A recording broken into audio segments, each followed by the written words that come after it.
வணக்கம் மக்களே. இந்த வீடியோவில் நம்ம கேதுவை பற்றி பார்ப்போம். கேது எப்படி உருவானார் அப்படின்ற கதையை நம்ம ஃபஸ்ட்டு தெரிஞ்சுக்குவோம். தேவலோகத்தில் தேவர்களும் அசுரர்களும் பார்க்கடலை கடைஞ்சாங்க.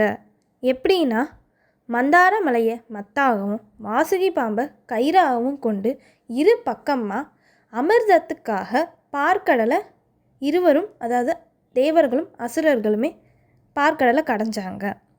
அப்படி கடைஞ்சு அமிர்தத்தை எடுத்தாங்க.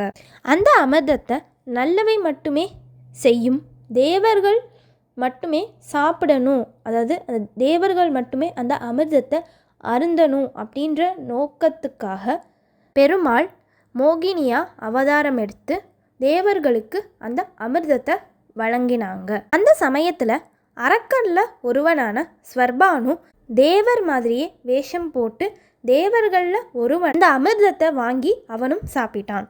இதை அறிந்த சூரியனும் சந்திரனும் பெருமாளிடம் முறையிட்டனர். அதாவது, இந்த மாதிரி அரக்கன் ஒருவன் நம்மளில் ஒருத்தனாக உட்காந்து அமிர்தத்தை சாப்பிட்டான் அப்படின்னு அந்த உண்மையை பெருமாளுக்கு சூரியனும் சந்திரனும் சொல்லிட்டாங்க. அதனால் கோபமடைந்த பெருமாள் தனது சுதர்சன சக்கரத்தினால ஸ்வர்பானுவோட தலையை துண்டிச்சிடுறாரு. அதனால் ஸ்வர்பானுவோட தலை தனியாக உடம்பு தனியாக கீழே வெட்டப்பட்டு கிடக்குது. ஏற்கனவே வாசுகி பாம்பும் இந்த மாதிரி வெட்டப்பட்டு கிடக்குது, தலை தனியாக உடல் தனியாகவும். இப்போ என்ன ஆச்சுன்னா, அந்த அமிர்தத்தை அவன் அருந்தினதுனால அவனுக்கு சாகாவரம் கிடச்சிருச்சு. சாகாத அவன் தலையும் வாசுகி பாம்போட உடம்பும் சேர்ந்துருச்சு. அதை நம்ம ராகுன்னு சொல்லுவோம். சாகாத அவனோட உடம்பும் வாசுகி பாம்போட தலையும் சேர்ந்ததை நம்ம கேதுன்னு சொல்லுவோம். இப்படி தான் ராகு கேது உருவாச்சு. ராகுவோட வரலாறு உண்மைகள் எல்லாமே நம்ம ஏற்கனவே ஒரு வீடியோ பதிவு போட்டிருக்கோம். நம்மளோட சேனலில் போய் செக் பண்ணிக்கோங்க. இப்போ ராகுவும் கேதுவும் தன்னை காட்டி கொடுத்தாங்க, சூரியனும் சந்திரனும் தன்னை காட்டி கொடுத்துட்டாங்க அப்படின்ற ஒரு கோவத்தோட அது ராகு கேது என்ன பண்ணுச்சுன்னா, சூரியன் சந்திரன் ரெண்டு பேர்த்தையுமே பின்தொடர்ந்து அவங்கள விழுங்கிடுச்சு. அதை தான் நம்ம சூரிய கிரகணம் மற்றும் சந்திர கிரகணம் அப்படின்னு சொல்லுறோம். சரி, இப்போ கேது ஆதிக்கமுள்ள ஜாதகர் எப்படி இருப்பாங்க, அவங்க வாழ்க்கையில் என்னென்னலாம் சந்திப்பாங்க, அவங்க வாழ்க்கை எப்படி இருக்கும் அப்படின்றத பார்ப்போம். ஜோதிட சாஸ்திரத்தில் கேது ஒரு ஞானக்காரகன் அப்படின்னு சொல்லுறாங்க. ராகு கொடுப்பார், கேது கெடுப்பார்னு சொல்லுறாங்க. மோட்சத்தை கொடுக்கும் கிரகம் கேதுன்னு சொல்லுறாங்க.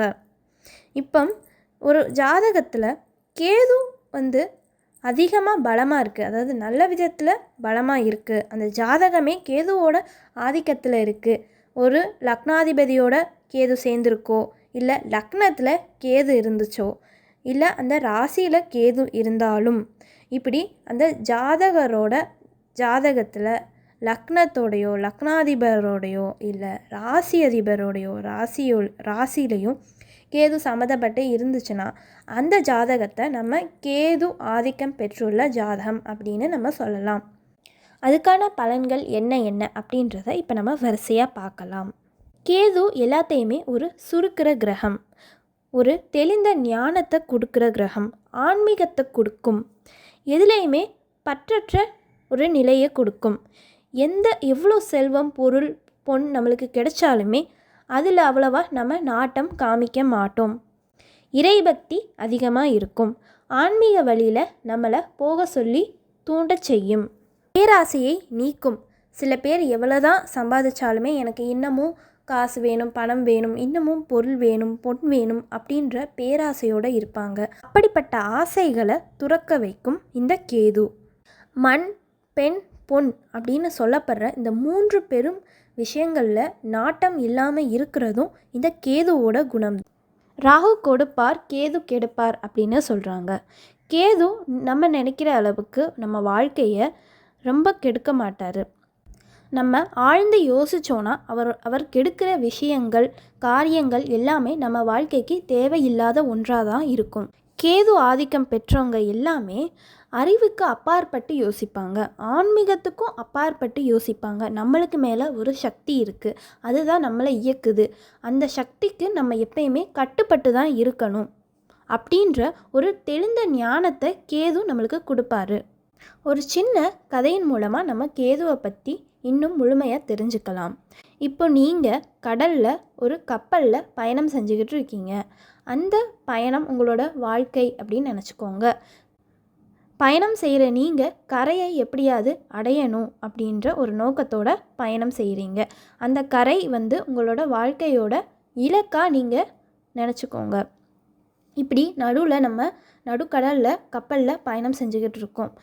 இடையில இந்த கேது பகவான் என்ன பண்ணுவார்னா, கப்பலில் ஏதாவது பழுதை ஏற்படுத்தி நம்மளை கப்பலில் இருந்து இறங்க வச்சு கடலில் நம்மளை தனியாக நீச்சல் அடித்து கரையை சேரும்படி நம்மளை சோதிப்பார்.